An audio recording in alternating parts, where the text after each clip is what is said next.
Hello everybody, this is the Tuesday MMA Talk. I'm your host Michael Hutchinson. Right now we are streaming on YouTube right there, bloodyelbow.com, MMA Nation. And in the bottom right here, we have Facebook streaming. And what this show is about, it's just about you guys getting your opinions out there. So message me on Twitter, talk to me on Facebook, give me your MMA opinions.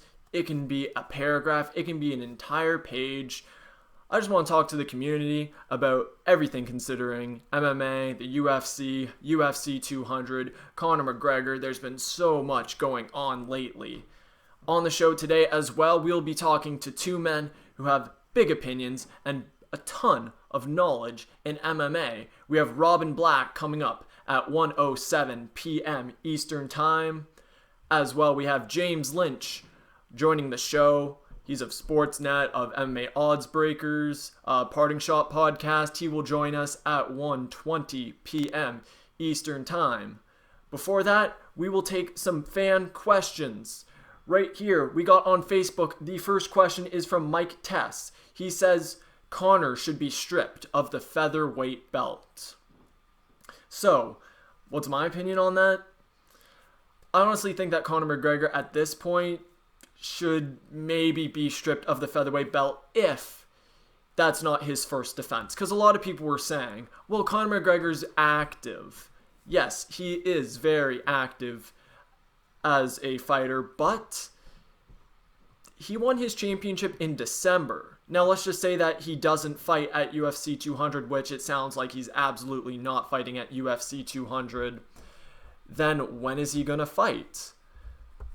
The next possible fight would be UFC 201, 202, and then at that point, we're waiting a long time for him to defend his belt if he's not defending his belt at 201, 202, which he probably won't since Jose Aldo and Frankie Edgar are fighting at UFC 200. So that means he would be defending his featherweight belt for the first time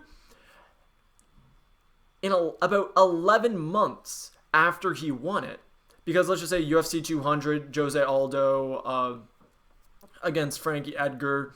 Whoever wins that will probably take 3, 4, 5 months until they fight again. That's going till November, December. That means Conor McGregor wouldn't have defended his belt in almost a year while being perfectly healthy. And then there's, of course, the question, can he even get down in weight back to featherweight? A lot of people right now are talking on Facebook. He wanted the rematch, then violated contractual obligations. Did Conor McGregor go too far? Conor chose not to show up. What I've seen in this past week, a lot of people were hating on the UFC for their decision to pull Conor McGregor. But tell me if I'm wrong. Have opinions shifted over towards not liking the decision that Conor McGregor made? Because I've seen a lot more people talking about Conor McGregor making a mistake, saying he's gone too far now. And you didn't hear that beforehand. People were just like, yeah, Conor, stick it to the man. But now people are saying, oh, come on, Conor, we just want to see you fight. Stop talking, stop tweeting. He went on a huge rampage on Twitter. And it's just like, come on, man, we just want to see you fight. So I feel like opinions have now shifted to Conor McGregor being in the wrong. The UFC still being in a bit of the wrong, but I've seen a lot of opinions changing within the past week. Stephen Taylor on Facebook says, people should realize that it's for entertainment. If everyone played by the rules, the sport would be boring. And that goes along with what Conor McGregor has said, that, hey, I don't even need to show up at a press conference. I can tweet, boom. Everybody's entertained. Everybody wants to see a fight. So Conor McGregor has definitely added a nice element, a nice piece of hype going into this Diaz rematch if it happens. So I do agree that this has made the sport so exciting, and it's what MMA is. This isn't the NHL. This isn't the NBA. This isn't an established sports league. This is a cluster. This is the Wild West. That's what fighting is. Fighting, you don't know what to predict. Someone can invent something like that. It's wild. It's crazy. That's why we're drawn into the sport. That's why people love what Conor McGregor is doing. But again, we want to see him fight. I want to see him fight. So if he's doing this stuff and it's stopping him from fighting, that's not cool. Maybe fine him, then let him back in UFC 200. How much can they really fine him? They would need to fine him millions in order to send a message, and that would be just wrong. So instead, they took him off UFC 200, which I don't know if it was the right thing to do. Again, the UFC and Conor McGregor were in a power struggle, but I can see that, as you can see, everybody only wants to talk about Conor McGregor. This live chat could have been talking about UFC 200, other fights, Jones-Cormier, the card we have coming up. But everybody wants to talk about Conor McGregor. We will put the stop on the Conor McGregor talk, though. And we might actually get to talk about Conor McGregor because we have our first guest, Robin Black. We are just about to phone him. And yeah, we'll see what he has to say about the whole entire Conor McGregor thing. See what he has to say about upcoming fights. Let's see if we can get him on the line. Let's see. Robin, are you there?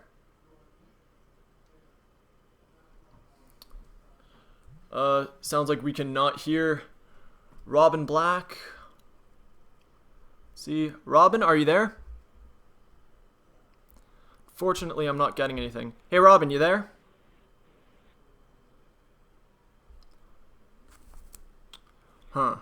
Unfortunately, we cannot hear Robin Black. I'm going to try to hang up, and hopefully we can get him back on. Not sure why. We can hear the audio for the Skype working. Let's see. Yeah, hear the audio for the ringing. Hello? Hey, there we go. Hey, Rob. Yay! How's it going? I heard you the whole time. Oh, really? Okay. Yeah, I know. Hey, man, congratulations on your first show, and don't let a little bit of technical difficulties throw you, man. That's part of the game. Oh, man. It was very difficult to set this up because this is a one-man show. I've got Facebook going. I've got everything going, so many parts, and one little thing can throw the whole entire thing off. So luckily we are up and running. It's all good.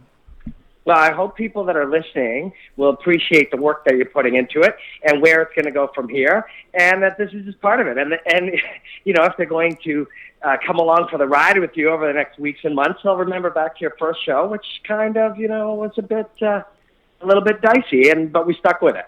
Yeah, exactly. So, you know a ton about MMA. A lot of people on the chat are saying, hey, what does this kid know about MMA? I don't know a lot, especially compared to Robin Black. So, we have a few questions for you. Of course, everybody on Facebook is talking about Conor McGregor.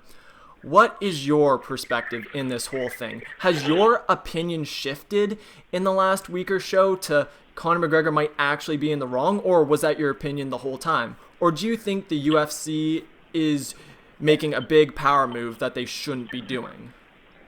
Well, it's a really complex thing, and I think you just touched on a few of them.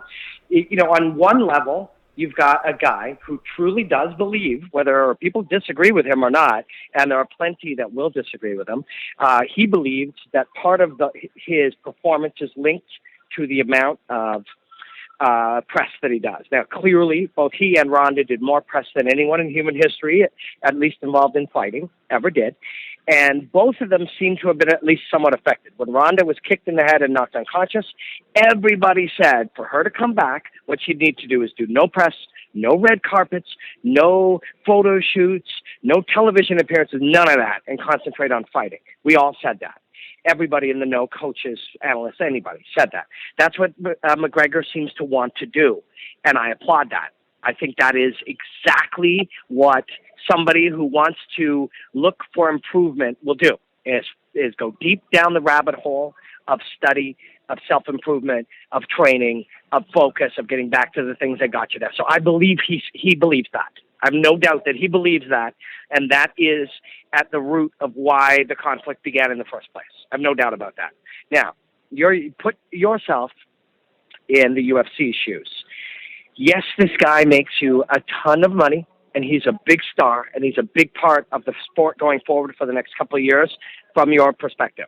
But if we let this guy just start saying, I'm not doing X, Y, and Z, and I'll do whatever I want, the next star and the next star and the next star not quite as big as him, and the next one will all want to do it. So we must shut that down. Now, that creates a problem, but at the root, both the UFC and Conor McGregor want a fight with Nate Diaz. It doesn't matter. Dana says he'll fight the 145-pound champ. We know that the fights that they put on are the fights that the people want to see and that make money. So at the root, they both want that. Here's why he's not on UFC 200.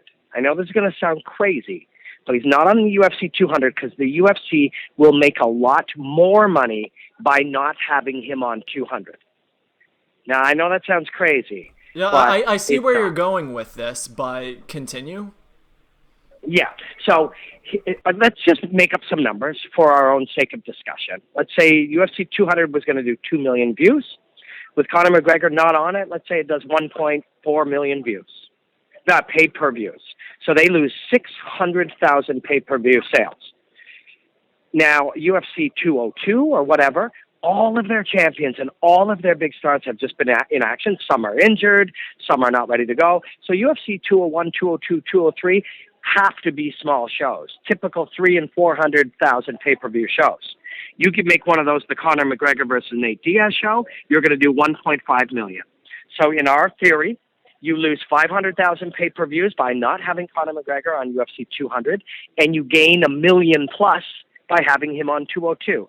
So like any good corporation, the UFC does what's best for their business and their shareholders as well as their audience, which is directly linked to that. And in this case, what's best is you don't have him on 200, so you make a point. You make a point to every other athlete and star that's going to come along that they can't tell you what to do. And in doing so, you make more money. So this is absolutely the right play for the UFC. McGregor probably doesn't care. We'll take the extra 2 months to train even more and get back to what made him successful, which is training, not making sound bites. And in that time, by the time the fight comes around, he'll make his 10 million. The UFC will make more money. Nate Diaz will get the fight he wants. We'll all get 200 and a big one at 202. And we're all freaking out right now, but in the end, it's going to work out for everybody. So if you were to look inside your crystal ball, you would say that Nate Diaz versus Conor McGregor is still a go. It's just going to be shifted to another pay-per-view.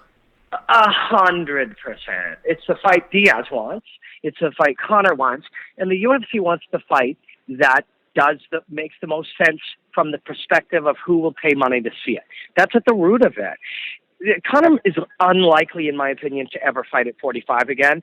If I'm a close, a member of his team, if I'm a member of the people around him, I would say, you really want to make a statement about how seriously you're getting back to being a martial artist and trying to be a winner and focusing on your training and your mind and all these things, give up that 145-pound belt because you're probably not going to fight for it, defend it ever again anyways. He's an enormous man who probably never should have gone down to 145.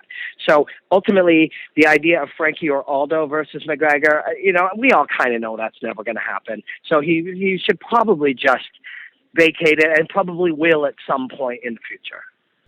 I think the majority of the fan base, and I got a lot of people on Facebook saying it too, that Conor McGregor won't fight for the featherweight belt or he'll be stripped somehow. I completely agree with you when you say that there's probably no way, not only is he not going to fight or defend his featherweight belt, but that he can't possibly get back down to featherweight. Now, we only have you for a couple more minutes, so I want to ask you about your prediction for a fight. Not a specific prediction. John Jones against OSP, he looked great, but he didn't look his usual self. And even Greg Jackson said that, and even he was a little disappointed in his performance. But we've seen that Daniel Cormier is kind of using that against him, saying like, oh, I can beat that bum that went into the cage. John Jones is only fighting 3 months after his most recent performance. Do you think that's enough time for Jones to now be comfortable in the cage and get back to his former self? Well, there's a lot of moving parts, as there always is. And among them is the fact that every fight is its own unique reality. And as soon as you pull OSP out and you put Daniel Cormier in that last fight, it's not the same John Jones. And I know that's tough for people to, want to accept, but the other opponent, the scenario, the mental state, it all affects you. It's not just robot A placed in there or video game character A. A human being is influenced by every variable that, in a fight. And you put Cormier in that fight, it's a different fight. The OSP fight, there was a lot riding on it. It's a less important fight in some ways, but more important in that if you win it, you get to fight Cormier for the belt, the fight that you want. So a different weight is carried on that fight. The fight itself is less vital, but the consequences of that fight are massively vital. So if you're John Jones, that's going to weigh on you, and you're going to perform to, at all costs, not lose. That's priority one. He doesn't want to be that way. You don't want your athlete performing that way, but a human being is going to feel that influence of not lose. And even the greatest fighters in the world, the greatest athletes in the world, the greatest performers in the world, that is a reality. That experience is a reality. So he fought literally exactly like GSP fought later in his career. And I don't mean exactly in the execution of techniques and tools. GSP would take you down, pin you down with no space, put you in a position where he could not be, he was so far from being able to lose because he controlled you inside on top of you. When you're on your back, if he shuts down your guard, he's winning the fight. Jones does the exact same thing in the opposite way. He stays at long distance from you. It's on you to close the distance, get to him and hurt him. If you can't do that, he'll win the fight. He'll win 25 minutes of the fight. So that's on OSP to do. If OSP can't or won't do that, you spend all night, you do not lose the fight. The weight of those consequences of the outcome of the fight, you never deal with the pressure of a high-pressure exchange. You stay outside and you win outside. And John Jones can win every fight outside, so it is on the opponent to close the distance. You put Cormier in that fight instead, Cormier starts closing the distance. Everything about the fight is different. So I think it's wrong to somehow suggest we're always looking for giant answers and giant reactions to everything. Jones fought X on night Y, therefore he looked this way, and this means that. In most cases, it's never that simple. Jones on that night may have beaten Cormier. It would be an entirely different fight with entirely different consequences. Cormier would push him. That's what Cormier is going to do. And I think, you can take almost nothing from that last performances of Jones because the guy wouldn't push into closer than the outside range where Jones eats guys alive. And if you can't get inside that range, Jones will beat every opponent in the world from out there, and he'll take 25 minutes to do it. So if you had to predict, you would predict that Jones versus Cormier is going to go similar to how their first fight went? Well, I got a breakdown I just completed for the UFC. That'll be coming out. I don't know if it will come out in the next few weeks or if it'll wait till after 199. But in it, I basically look back at that fight as a game of range, like every John Jones fight is. Since about mid last year, before the Holly Ronda fight, I've been developing a concept of how ranges are manipulated during a fight. That's the Holly Ronda concept was built around that, and Jones is the best in the world at it. It's become part of the consciousness now. We all understand range in that way, and that's what this fight is about. That's what every Jones fight is about. So to some degree, it's what every fight is about these days. But predictions, I think, that's a whole other conversation. Maybe we'll have it another day. But predictions, if they're guesses, hey, what do you guess? You might be right. If you get a guesses, you could be right 60% of the time. But there are so many variables in fighting that nobody really should make predictions. It's a mechanism we use to get people to click things or to get people to start conversations. But predictions about combat are so bizarre. Ultimately, what you can predict is both of these guys will come in there lit up. They're both high-level performers of the highest level. If Cormier cannot breach that long-distance outside range, Jones will smash him up. And if and when he does breach it, Jones will push to the pocket and try to fight from there where he's really good. And Cormier has to have made improvements in those areas. If he hasn't, it'll be similar to last time. And if he has, it'll be different because Cormier will have made improvements in ways that we can't predict. That's fighting. That's why it's so beautiful. It's not beautiful because you can guess what's going on. It's beautiful because really the more you learn, the more incredible variables there are, and the less you can guess. So that's the beauty of it. Mm-hmm. If you guys want to hear more from Robin Black, you can check him out on the Fight Network. Also, he does breakdowns for the UFC, so hopefully the UFC 200 video will be coming out soon. Robin, thanks for the time. You're one of the most brilliant minds in MMA. I have a lot of people talking on Facebook right now, and they're saying, like, whoa, is this guy a coach or something? He's so smart. Thank you for joining. I used to fight at the lowest level, and I spent the last 8 years spending 60 or 80 hours a week just delving in and analyzing and following my curiosity as deep as it can go. And the more you find, the more questions you have, and that goes on forever. Anybody tells you they're an expert in fighting on anything you read or watch or listen to, immediately stop listening to that person or reading them, because there are no experts. There's only students, and the better student you are, the more you're going to learn. Awesome. Well, that was Robin Black, guys. Robin, thank you for joining me, and hopefully we get to see or talk again sometime soon. Yeah, brother, anytime you want, man. I hope your show does great, and I'll come on anytime you like. Awesome. Thanks, Robin. Cheers, man. Thanks. All right, so that was Robin Black of the Fight Network. He had so much to say. He's one of the most brilliant minds. I used to intern at the Fight Network, which is why I have that mug right there, and I'll hopefully be interning this fall. And he just has such a mind for the sport. I've had just an hour conversation one time with him, and there's just so much to him. He could go on forever talking about MMA, but I had to cut him off because we have another guest on the show. We have James Lynch. I'm just going to grab his number right now, put it into the Skype machine, and we will be talking to him. If you don't know who James Lynch is, he is a contributor for Sportsnet. He has his show, The Parting Shot Podcast, which is one of the better podcasts out there. Definitely listen to that as well. He contributes to the MMA Oddsbreaker website. He has a ton of interviews there. We are getting him on the phone right now. Hopefully no technical difficulties here. And thank you guys for tuning in to this first show. I love talking with Robin Black there. That was really cool. Hopefully everything's going good. Hopefully the video's nice, the audio's nice. If not, then hopefully we will learn from it and hopefully do better in the future. Got a lot of comments on Facebook right now. Michael Hutchinson, how the heck are you? I'm doing good, man. How are you? Hey, very well, very well. Very happy to be a part of this first show, man. It's kind of a big deal, and it's going to be pretty tough to follow Mr. Robin Black, who you just had on there a second ago, always dropping some great knowledge in there.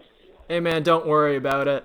I'm just glad that everything's technically working, that we've got you on the show. I'm really excited. And you put out a piece recently that I wanted you to expand on.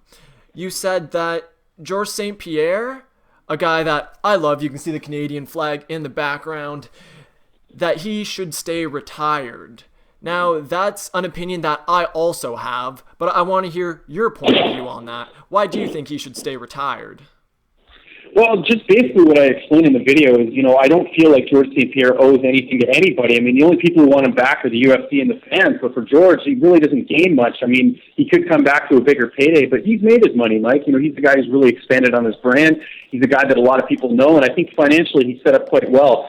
For me, I would just rather guys go out on top than try and hold on too long, and I think St-Pierre did that. 12 wins in a row, had a controversial decision against Hendricks, but to me, just leave it there, go off into the sunset. You often, too many times in MMA, we see guys come back, far too soon, or guys that, just hang on a bit too long, and, their legacy is sort of tarnished. And right now, St. Pierre's got probably one of the best legacies you'll ever see in the UFC. So I basically just said, you know what, man, stay retired, stay on top, don't try and mess with anything. And like I said in the video, you could come back and fight someone like Nate Diaz, but what did you really gain from that? A bigger payday, I guess. But to me, it's like just keep the nice record intact, and he's proved enough to me and to everyone else. And I just feel like there's no need for him to come back and resume his career. I completely agree with everything you're saying, but I'm going to play devil's advocate just for fun. Obviously, his last fight that he had was against Johnny Hendricks. Don't even ask me what pay-per-view number it was. I'm not that good when it comes to pay-per-view numbers, but his last fight was with Johnny Hendricks, and it was a very disappointing performance where the majority of people thought he should have lost, and really, if we had a better system of judging, he would have lost. Do you think there's that burning inside, and from MMA fans, to see his last hurrah be something, him going out on a really high note rather than the awkward, back and forth between Dana White, he lost, and that whole, because the way he went out was great for his career, but it was such a mess. Yeah, so sorry, you cut out a bit there, but I was going to say, I really, I can understand people thinking that, and, he didn't really go off on the type of note that we would want, but at the end of the day, he got the win, whether you agree with it or not. I don't think he won the fight, but, I think if he comes back and beats like a Nate Diaz, what does that really prove? Diaz is really a 155er. I don't think there's any benefit to him going out there and beating a guy like Nate Diaz. Now, is he going to come back and beat a Robbie Lawler? I'm not so sure. I don't think he beats a lot of the top guys if he comes back. I don't think he beats a Stephen Wonderboy Thompson. And then there's obviously the whole thing with, the title and, Rory McDonald and everything else, his teammates. So to me, it's just, and there's people saying, oh, let's do the fight with Anderson. I have no interest in that fight either. Sorry, I know I'm going to disappoint a lot of people by saying that, but I don't want to see him take these super fights at this point. To me, he's done enough. He doesn't have to prove anything. And like I said, he's been a great ambassador for the sport and one of the few champions that we've had that you can really sit back and say was a true role model. So I say just stay retired, enjoy the retirement, and just sort of move on from there. Now, put your feelings aside for a bit and put on your prediction hat. Do you think that's actually something that's going to happen, that he's going to stay retired? Or what do you think is actually going to end up happening with Mr. GSP? I actually do think he'll stay retired. And the reason I say this is because of the Reebok deal. I think that if you look at the fact that St. Pierre's with Under Armour, he's kind of seen, taking a step back, he's kind of seen the way the sport's changed since he's left. And obviously there's some money that could be made elsewhere. And I just, I think that's sort of a sticking point. I think everything we're hearing is that there is an issue with money. And I think that he's not going to come back and, fight for peanuts. Not to say the UFC would lowball him or anything like that. I think he'd probably make a good chunk of change. But I think at the end of the day, he sees kind of what these fighters are putting themselves through. And is it really worth it to go through that? I don't think he comes back. That's my honest prediction. Oh, we got a bad audio switch on your side. Sorry about that, fans. But yeah, I completely agree with everything that you say, except I think that somehow they're going to end up working something out and that we might end up seeing GSP fight. My biggest question is, I don't know if you have any more knowledge than I have on this, but what can actually happen from a legal standpoint about this whole entire Reebok Under Armour thing? Because the whole entire Reebok thing, it's kind of screwed athletes from a big payday, but now you're getting a big star who's not signed to a Reebok contract coming back. Do you have any insight as to what would actually happen in that scenario? I do not. You'd probably want to ask your colleague there, John Nash. He would probably have a bit more insight on sort of the legal side of things. But, it's definitely, there's got to be some complications there because like I said, St. Pierre, obviously a big spokesperson and athlete for Under Armour. I just can't see him just walking away from that and, or Under Armour even being cool with him, wearing Reebok. So there's a lot that goes into this. And again, you've already got a guy who's been away from the sport for so long. He's 34 years old now. In MMA years, it's a young man's game, right? So I think there's a lot working against him not coming back as opposed to coming back. Mm-hmm. Yeah, I agree with you there. And there's still that little part of me that wants to see GSP back, just fighting just to feel those emotions, because I think you would agree with me that there's no other fighter that when it comes to that sick feeling inside your stomach when they're fighting, you get so nervous and it's just like, I want him to do so well. For me, as a Canadian and as a big fan of his, he's the only one that brings that emotional side out of me. Absolutely. George St. Pierre is a dime a dozen. I mean, we have to look at, not just the fact of what St. Pierre was able to do inside the octagon, but the fact that he represented Canada, French Canadians. It was a huge sort of thing that he's carrying, and we're seeing this with Conor McGregor, where he's sort of, being the Irish torchbearer, so to speak. So it's a guy like St. Pierre comes around every once in a while, and the UFC was lucky to have him. And I think, again, like I said, he's proved so much at this point. I don't think he needs to prove anything to anyone. For me, if he wants to come back, he should come back, but I don't think he should be pressured by the UFC or by his fans or by anyone. I think he's done more than enough to prove his critics wrong. And you have to remember one thing too, Mike, as well. St. Pierre, when he was getting his wins, I mean, he was fighting guys in the prime of their career. It's not like you could, look at the guys he fought and say, there's a couple in there that weren't high caliber. I mean, we're talking, a prime Josh Koscheck, Matt Hughes, when, he was sort of at the top of his game, BJ Penn. He was beating all these guys, and that's something in itself, I think, has earned him the right to make his own decision, and if he doesn't want to fight, he shouldn't have to. Mm-hmm. Thanks for the time, James. I'm very appreciative you coming on this first show. Can you tell the people that are listening out there where they can find you on everything and what you have coming up next? I kind of stole that line from Parting Shots. Yeah, no problem. No, I appreciate it. Well, first off, thank you so much for having me on your first show. And like Robin said, I think you got a really great thing going here, and you're very talented, and I'm excited to see where this sort of grows. So very honored to be on the first show. But your audience can find me on Twitter at Lynch on Sports. That's LYNCH. They can check out my work on sportsnet.ca as well as MMAoddsbreaker.com. And you can check out my videos up on YouTube, youtube.com/Lynch on Sports. Appreciate the time, Mike. Awesome. Thanks, James.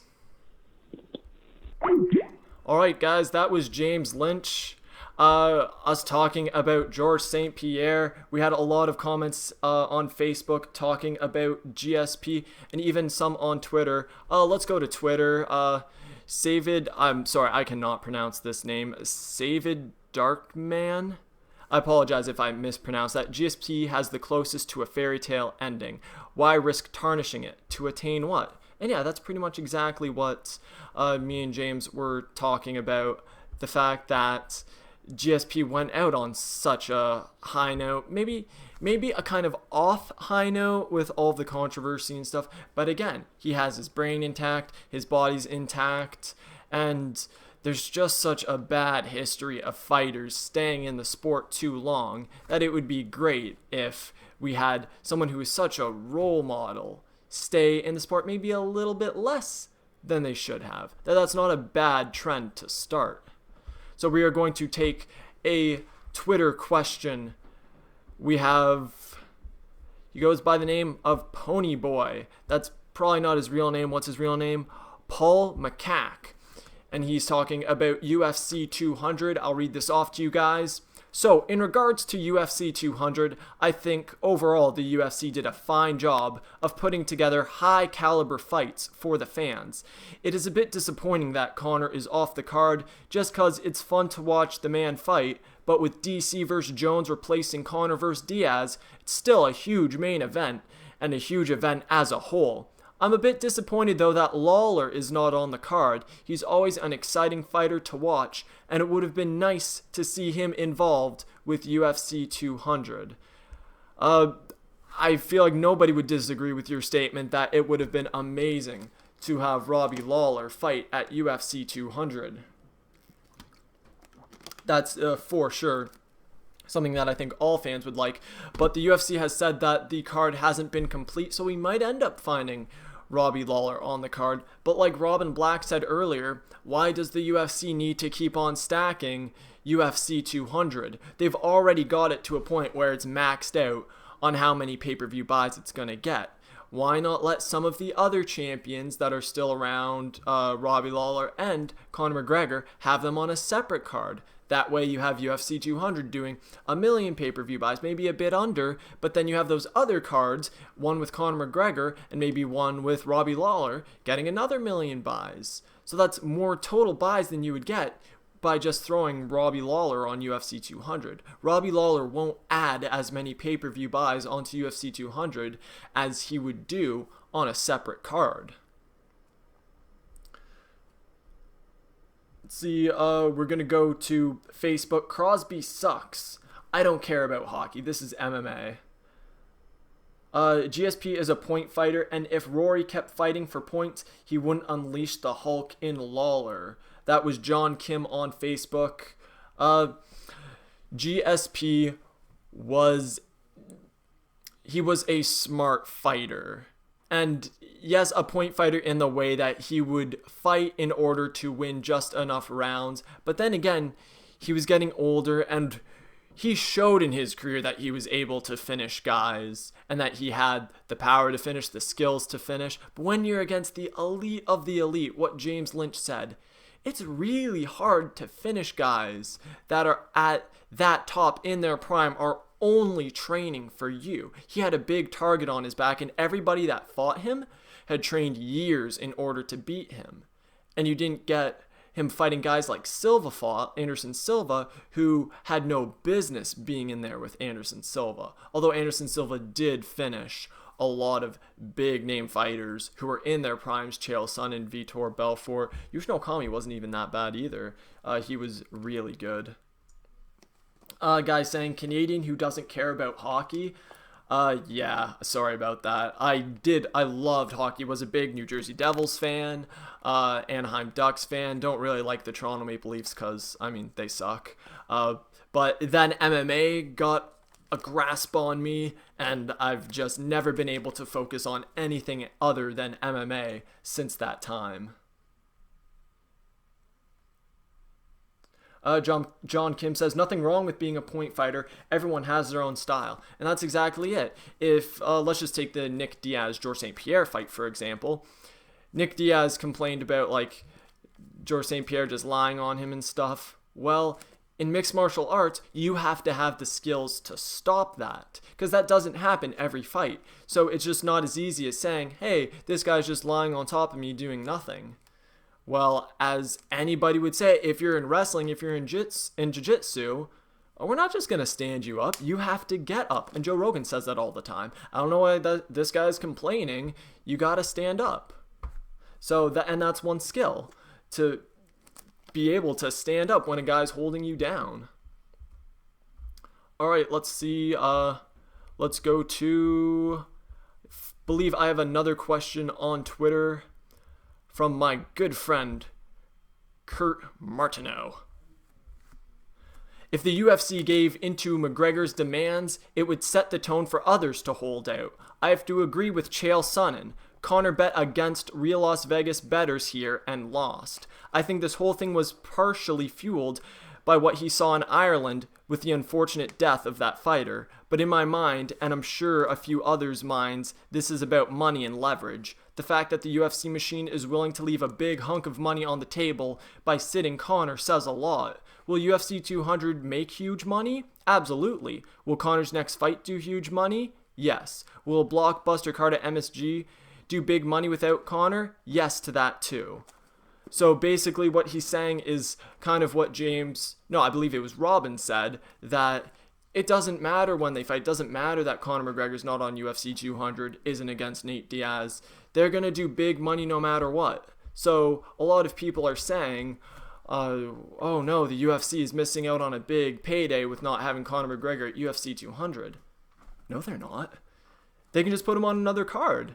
Yeah, he's not going to be on UFC 200, and in the history books, that's going to be very disappointing. But they're not losing any money off of it. And Conor McGregor, for that matter, is not really losing money either. Let's see. It's not cutting. All right, I had a guy saying that the stream was cutting, but another person replied that it is just that guy's internet. So it sounds like we are still good for streaming. We'll wrap it up soon. We've been going for about over half an hour, and I'm not sure how long I can really talk for. So if you missed it, we had two guests on the show, James Lynch and Robin Black. We're very smart guys. Go ahead and follow them on Twitter. Just Google James Lynch or Robin Black Twitter, and that'll pop right up for you. And again, if on next week's show you want to tell me your MMA opinions, you can do it in many, many ways. Join the Facebook live chat, which is happening right now over on that camera, or tweet me. I'm at the Mikey Hutch, or comment on the Bloody Elbow page for this video, the comment section of this video, anywhere, even message me on Twitter, and I will read your opinion and talk about it. So I think this was the first good show. Hopefully everything technically went sound. I can see right now that the video is working.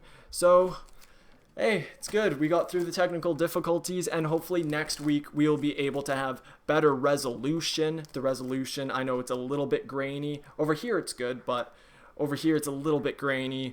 Better background. I ordered posters for right here. You guys will get to see that next week. Hopefully the sound will be better, because this was just...